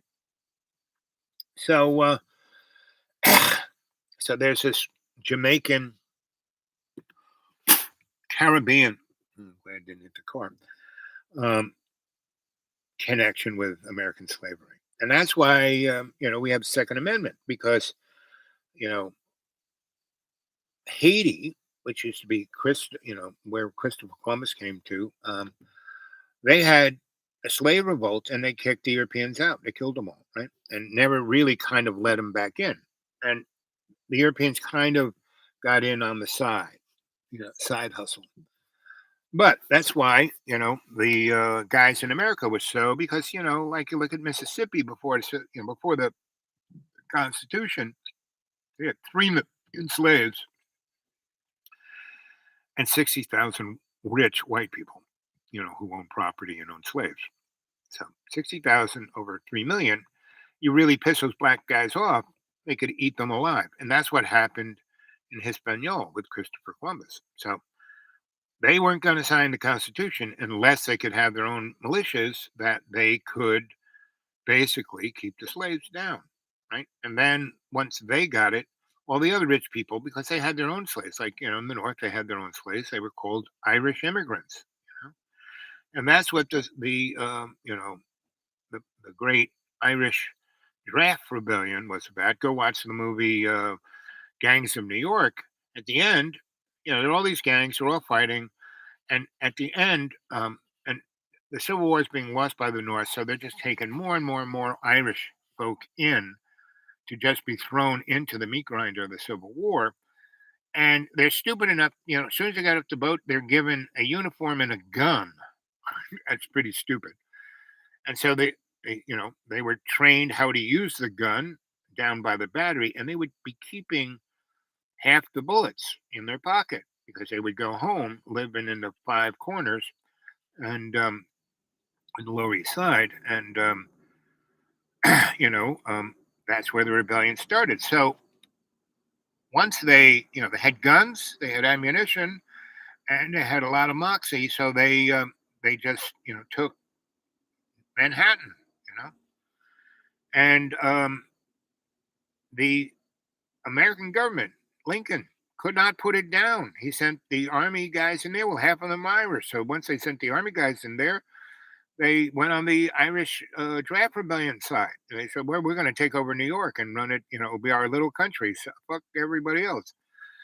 And the rich people were there, and they're getting scared. Anyway, so it got worse and worse and worse. And the only thing that Lincoln could do, the only military might he could do, because he didn't want it. All his knows, we can't bring cannon. If we bring cannon in there, and those guys get cannon, it's all over. Then they can come out of Manhattan and start going across Pennsylvania. It's like and tie up with the Southerners, and they're already almost into New York. No, that's not a good idea. So what they did was the Navy, which was the only free kind of muscle they had, they were all Protestants, went and shelled New York City, Manhattan, and the Bronx, and killed 250,000 people one night. You don't read that, and if you read Howard Zinn's, American history, you'll get that story. You won't get in any, so that's, cancel culture. We don't hear about that. It's like there's a lot of that in our history. What started the, so I was talking to this teacher, right? And he goes, "What we really need to do is get every kid in public school, go to ROTC from sixth grade up, and then join the military when they're 16, right? And then guarantee them college education." I said, "Well, it's already done. It's called the GI Bill." He goes, "No, they not all of them go that. We want them all to go do that." I said, "Well, all you're going to do is have more forever wars. What are you talking about? All the wars are just, World War II, that was a just war." I said, "No, you know. Well, we didn't. We were. I said, "What about the First World War? Wasn't that just war?" I said, "No. What did What did Woodrow? How did Woodrow Wilson get elected?" He said, "I will not send American boys to a European war." 6 months later, he did. He did what? And what about the Spanish American War? Well, the Spanish, didn't they do something? It was like 9/11. I said, "No, it wasn't." The Spanish had conquered the Pacific and all of South America, and we wanted it. That was our manifest destiny. And so we faked a war, and we had ironclad boats, and they had wooden sailboats. We just took them out. We went into Cuba, and then we went into the Philippines, and then we took all of the Polynesian islands, all of them. We still have them. We have more land under American control in South Pacific than we have in North America. I mean, you don't teach any of this stuff in your American, uh, you know. Anyway, so I went on and on and on, and so I had that, since the Spanish American War, the U.S., us, you know, um, has killed 60 million innocent people. I just went down the road, from Spanish American War, you know, First World War, Second World War, and I showed how we manipulated those wars to happen. They didn't have to have, if we used diplomacy, we didn't have to do this, especially the Second World War. Japanese were going, "Just do this, this, and this, and we will." You're stepping on our toes. You're like freaking in China. What are you doing in China? People don't know that we had military bases in China. Go watch the movie with Steve McQueen called The Pearl. You will see that we had Marines there, representing the English. And virtually all the wars we had were wars that we were representing the English. We were the bitches of the English after the War of 1812. This, the Revolutionary War was just a bait and switch. England didn't want to pay the bills anymore. So I just filled you in on a lot of stuff there. Quite surprised that you can still hear me and see me, and that a space-based weapon hasn't taken my car out here. Um,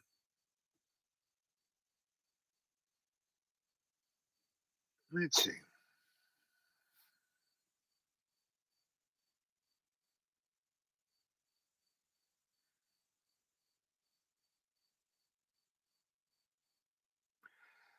Yes, but that's the interesting thing. So Donald Trump, in the corporate world, if you want to change your brand or your product line, you have to destroy the one. They tried to do that with Coke. The new Coke, the black Coke, but people, that brand was too strong. They couldn't do that, right? And so we sent in, the corporate world sent in Donnie Chump. The only time Donnie Chump actually made money, like had to pay taxes on anything, was his TV show. You know, and what was that? He was. You have to realize that Donald Trump's only training to be president in the United States was he was a game show host. That was a game show, not even a reality show. It was nothing close to reality. It was a game show host, and the bottom line was, "You're fired." You know, and it was called The Apprentice, right? Who was the apprentice? Donald Trump was the apprentice to be president. I mean, this stuff is right in front of your faces, gang. You really have to be snorting, you know, something or huffing bags. I remember I used to live downtown off of Hudson and Chambers Street, and there was this amazing store. It was like Harbor Freight meets Walmart's meets Hobby Lobby, right? And you could buy virtually anything in mass quantities. And my favorite product of that place was these little things that were called whippets, right? Little CO2 things that had nitrous oxide in them. And they had this little device that you put heavy cream in, you put on the top, you screwed in the whippet, and made nitrous oxide. I mean, made whipped cream. And for some magical way, nitrous oxide heavy cream makes whipped cream. Who knew, right? But if you didn't put the heavy cream in and you filled and that little cartridge expanded into the big bottle, then you could stick the little rubber hose in your mouth and and breathe nitrous oxide. Drugs I ever did.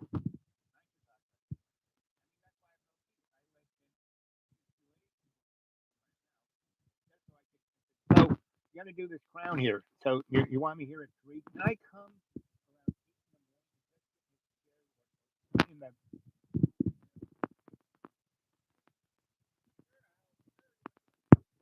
I mean, I would only go to dentists who would let me do that, right? I turned this one. Did you ever see Little Shop of Horrors?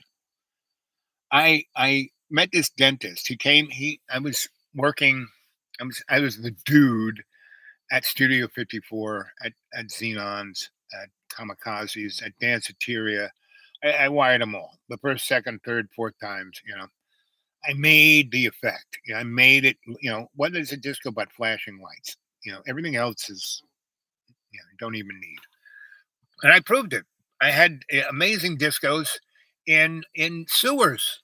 You know, I had this one club called the Tunnel Club, and it was where the mole people lived, right? And it was an amazing thing, right? And all the rich people would come down through a sewer, and it was this gigantic open space. And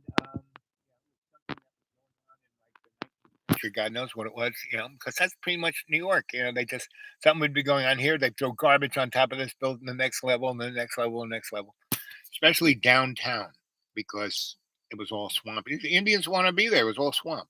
So anyway, this thing called the Tunnel Club, the first Tunnel Club, because Then the rich people got this idea and they bought from the railroad company that big space, right? And then they had me build, that I had in the sewer into that, right? Which was, that's good. They paid me a lot of money, and the mole people were getting tired of all the riffraff rich people coming down, right? So, if anyone remembers the Tunnel Club, the number two, and that's why I made them call it number two, just a little thing about scatologicalness. Um, you know, because it was built in the original one was in a sewer. Um, you know, um, all I'm saying, kids, is keep your eyes open. That whole term of just go do it, go do it. Whatever you want to do, go do it. Don't ask permission. Don't, look for authority. Don't, be the authority. This one guy, you intimidated me. How can I intimidate anyone? This old guy who, when he goes out in this glare of the sun, has to wear welder's glasses and a cane. Can't run, can't walk, can barely breathe. Never have a weapon. My cane maybe, but not really. I don't have a firearm. Let's say that I've never had a fire. I mean, I learned how to use them when I was young. I learned all about. I mean, I learned it from the great grandson of the guy who started the NRA. I mean, the real pedigree, not the moron people who say, "I'm for the NRA." No, uh-uh. Because the NRA was nothing about nothing about Second Amendment, right? It wasn't about shooting poor people. The NRA was about to have a culture of people who knew how to shoot a gun because we were always going to be in war, and we needed a number of people who knew how to shoot a gun. That was why the NRA was brought into place right after the Civil War. So, whenever people go on and on about, like a religious right of the Second Amendment, our amendments are worthless. They're just on a piece of paper. Be a black person, go out into a white community, wear a suit, and have a thing that you want to, get some signatures so you can put something to be voted on in the next election. Totally legal, totally covered by the first 14th, 18th, 5th, 7th amendments, and you will probably see that person either beaten up, shot, or have to turn around and walk away dejected while people like spit on him and her and make fun of him. And that was, the lady who sat in the bus. She had enough. She was an organizer. She had been trying to do it the right way for a good 10 years. And then she says, I've had enough. Right? But she had been at it long enough. So she had the media ready at hand. That was good for smartphones. And, that's why we know who she was, because there were a lot of other people who did it before she was and ended up dead. And they were using their First Amendment rights, right? There's a great radio program. If you go on the internet and look for alternativeradio.org, by David Bassagnan, right? He's been doing this for 50 years, right? Getting really amazing people at different universities, wherever they are, having them give a lecture, recording it well, and having these people talk, so they got all of Howard Zinn. They got, you name it, this guy's got it. He's got it all on the internet for free. And he will send you written copies of it. Send him some money. If you're not going to send me any money, send him some money. He's been doing this for 50 years. I've only been doing this for 4. So, and yeah, he gets no anything. Yes, there's some people who kind of appreciate what he's doing, so they support him, but it's still amazed. David is an amazing guy.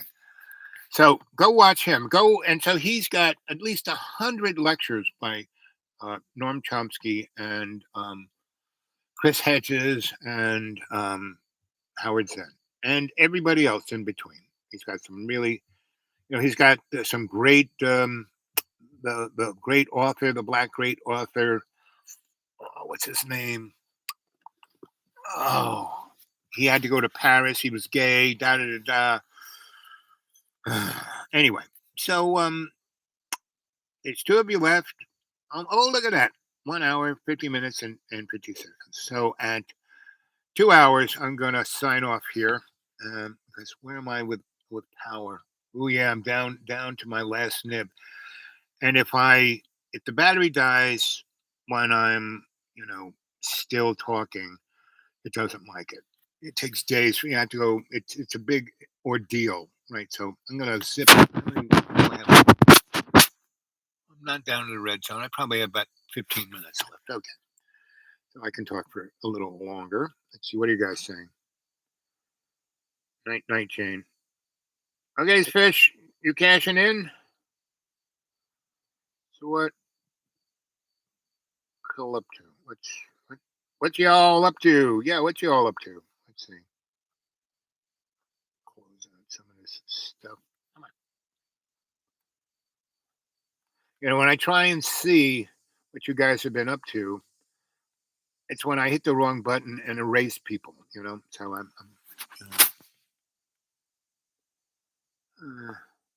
if I mean, thank you for putting everything in caps because I can barely read it in caps.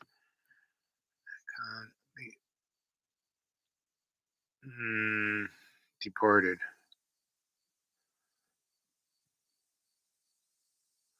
Well, people are born, people die.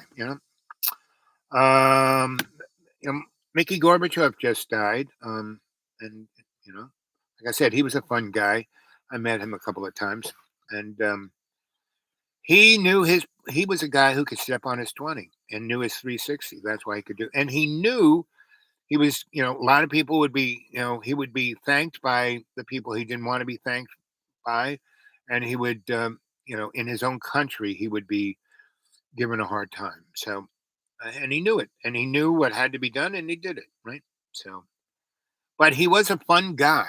I mean, he did a pizza commercial that I thought was just hilarious. And that's when a couple of years after that, I met him in San Francisco, which was quite amazing because I think he retired to San Francisco, and and he was teaching, I think, at some university there. But we basically he was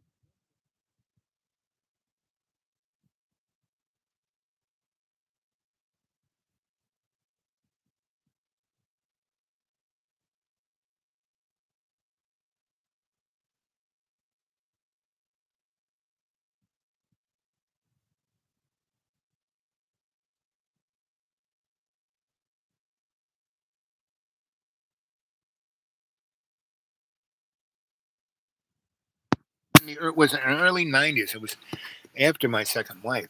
Yeah, that's definitely true because I was already in the I recovered mode, and so this guy wants me to sell his. He makes really amazing um, bird houses, and he wants me on the side of a highway where these two big highways come together, and a lot of tourists go by, and there's a big place they can pull off, and there's all this kudzu, right? And so he goes, yeah, we can wrap you up in kudzu, and it'd be just like when you were in the ivy-covered halls.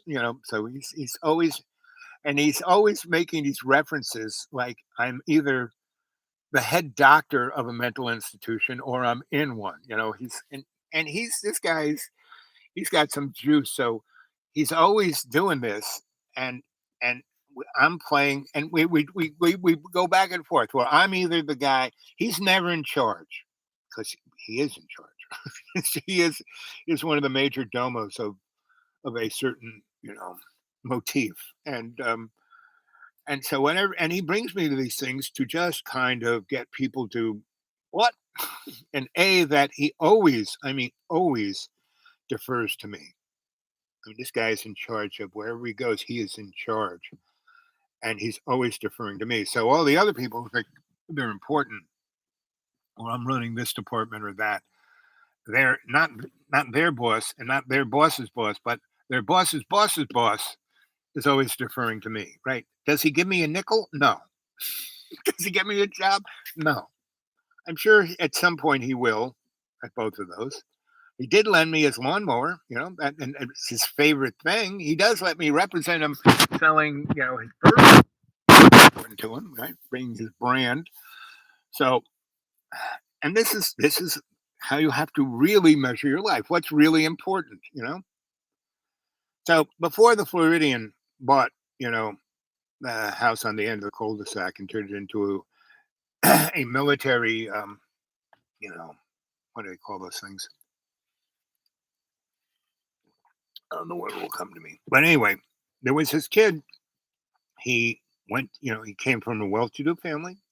His family was well connected in the corporate. His mother was, she had a doctorate and was a doctor in whatever she was a doctorate in. And husband was, president of some CEO of some large whatever corporation. And he went to Yale, and then he went to Harvard, and then daddy got him a job in one of the corporations that he controlled, and the kid went in at upper management and did okay. So he was hired to go on to this, board of this other company where he did okay. And so by the time he was 25, 6, he was making $270,000, but he's spending 300, right? So he he was at a position, and it was obvious he was his skill set and his ability couldn't go above what his his where his breeding, right. He's supposed to be doing better. His breeding, he was not producing as well, so he's like really freaking out. He was like, "Ah," right. So then COVID thing happened, and he totally freaked out, and so he had the money to rent the thing at the cul-de-sac, which was like $1,800 a month, right. Well, the people who bought it before him, like 4 years, had bought it, and their nut, meaning what they had to pay in their mortgage was about $800. So they're making 1,000 off of him. And so, but he was also having to go between here and he had three corporate places and this place, and so he was scared that we're all going to die. So he's spending time here. Then the snow, and he couldn't get out. He had to go to a meeting, and they got pissed off at him at that. Anyway, and then one of his buddies who was in the same corporate world but didn't have the breeding that he had, that was had more common sense, a lot smarter, was going to do a lot better. So that we were, talking, and so I said, you guys need to learn how to meditate. So I kind of put him out, right? And the guy who didn't have the breeding but had the intelligence and the wherewithal to do better, he kind of got it. Said, wow, okay, you know, this is time for me to quit my job. I'm gonna just, and I think he invented the term, slow getting slow, because he had kind of an executive job. He was kind of doing he was doing well at his middle management position, and he was could over the years probably nibble his way up, right? But he wasn't, he wanted to do jump up here, and he didn't want to have to do the kind of being a real jerk off to get to them. So, you know, I taught them how to meditate, and gave them each a special book to read, and so they did. And there was these two guys who came from the super duper well-to-do family and had all the right breaks, whiter than white. I mean, when he smiled, his teeth sparkled. It was, he had a glint in his eye, but he had issues, right? And the other kid who was like on top of it, knew his 20, it was not, but was trying to figure out how to get through the muck to where he wanted to go. You know, I taught him both how, well, and then there was their third buddy that had gone to public school with him before those two guys went to prep school, and he went on into the military and was really good at the military, but got straight. He got burned out through Afghanistan and Iraq, right? And so he got a fairly decent, get out of the army card, and he went, instead of going to college, he got all of these. He's a helicopter pilot, fighter pilot, but he wasn't really an officer and a gentleman. He just killed a lot of people with nasty machines, and so and he understood them pretty well, and that's why he survived. Because before he took off, he made sure these things weren't going to give out on him on in the middle of a hard time. So he went and got all these credentialized of things of, yes, I'm good at this, the electronics, this, computer, this, all of this about this kind of technology. And then he got himself a really good job working for Boeing or Lockheed or Grumman or whoever he was working for. So he went from making $30 an hour to making 200 grand a day, a year, and so he was happy with that, and he liked playing with those toys, and he was at higher he did that jump he wanted to get to where no one, but he had issues. He had seen stuff, he had done stuff, it was still bothering him. He had some serious PTSD. So I was working with him. So these three guys would come and they would get snowed in, stay here. Oh, the COVID's terrible. And they basically barely had internet, right? And so just enough to keep them both being able to Zoom their meetings. And the other guy, he hadn't got his super duper job yet, but he had his middle good job that was getting him to a super duper job. And so he didn't come because he was down in Florida. He didn't come as much as these other guys did. They came at least 2 or 3 times a month. He came once a month. So I had all these guys. This was 2020 and 2021. And so in 2020, I said, both you guys, you should just let them fire you through inertia. And don't do anything where you would fire and not lose your benefits and such, but you could give you space to figure out what you want to do and not be pressured like you are. Because these 2 years or however long this thing's going to last, where everyone's zooming and not working, this is a time for you guys to figure out what the next big thing is for you guys. So, they came and you know, and they became, my adepts, before you guys, and this is when I wasn't around for about a year. I did the whole thing at Johnny Boys, and then I was here for 2 years. And I did a little bit of it from their house whenever they weren't around, and their internet kind of worked. So, but it wasn't as good as this guy. This guy came in, and he actually brought fiber into the building. So anyway, um, the guys, so came for a year and a half, and they were like, it was like I was an ashram and I was the Sufi head high holy guy. It's like Modi or somebody. And but it was these three guys, and they would bring people, and and some of them went, well, this is kind of cool, and others, anyway, I didn't care, and they would drop boxes because they thought the end of the world was coming, so they kept buying more and more, cartons of canned food and whatever, and and they would get there and they'd think they'd have to go, and so anyway, the guy buys a Ford pickup truck and he spends almost 200, 100 and something $1,000 for a pickup truck. I bought a Ford pickup truck in 1986, back and bang, new, the same thing, F-150, but it didn't have all the bells and whistles. This thing was like the Starship Enterprise. My thing had a carburetor, a battery, a motor, and a standard clutch.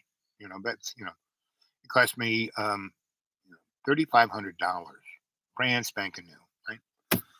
And so this guy spent almost 200 grand on this, and it was like worthless, especially around here, snow and ice, pickup truck, gigantic pickup truck with nothing, no weight in the back, 2-wheel drive, didn't even have 4-wheel drive. It was like he couldn't get out of here. I had to shamanically, it was like 3 times I had to lift his thing, just like the scene out of Star Wars where Yoda picks up the starfighter and Luke, I can't do it, it's too hard. And he goes, don't try, do. And little Yoda picks it up, moves it over there. I did it 3 times. Tried to show the military guy who was standing next to me. I said, watch this. So the other guy is like spinning his wheels, and he's falling back. He's floored it. The thing is going back, and he's just making it worse, turning it into ice. And so, see, you're having fun on now 2 hours and 5 minutes. So, anyway, so I say, watch this. And so I basically go into state and pick the rear end, the whole friggin' truck, and just lift it and put it up onto the blacktop. And the army guy goes, and he stayed that way, and he never came back. Now the other two guys came back, and They came back with their girlfriends, and the guy who knew where his 20 was, who didn't go to Yale or Harvard, but went to good schools and was doing pretty good. He had a really good girlfriend. She had a really wicked mouth. She was from Boston. She was like straight. She was a Southie, but really smart.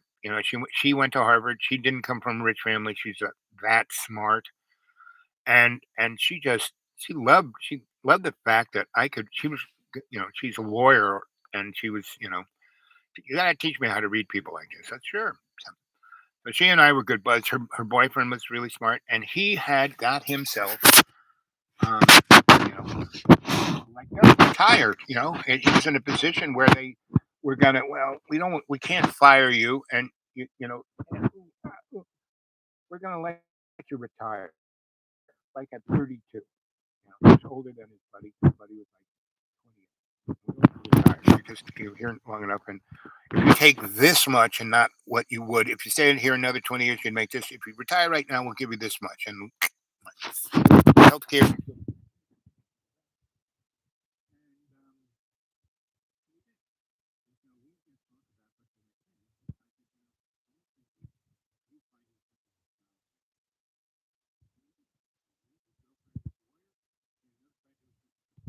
And they started doing that. And I think they're doing pretty good. Now, I did all this stuff for these people, and they kept saying, "Oh, when we make it, you'll never have to worry again." I haven't heard a word from any of them. Period. It's like, okay. So you got enough room to turn around? Should I pull up? I can pull up. Uh, I can do that. Among the worst offenders. Just give me the heads up. I'm not going to run over anything, right? I can't see in front of me.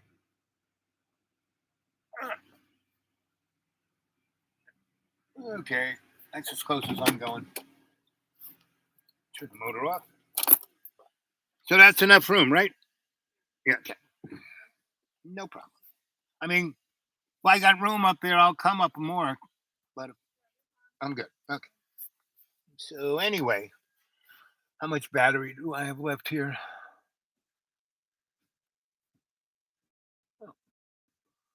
Oh, hasn't quite turned red. So anyway, I think you get the picture, right? There's only one of you left. Who's left? Fish, you the last person standing. Anyway, anybody wants to get a hold of me, the dude awake 42 at Gmail. Anybody wants to put something in PayPal, that really love it. Dude awake at Gmail. Dude awake 42 at Gmail. Dude awake 42 at Gmail. Dude awake 42 at Gmail. Okay, it's 309 and 6 at 30909. I'm out of here. Here we go.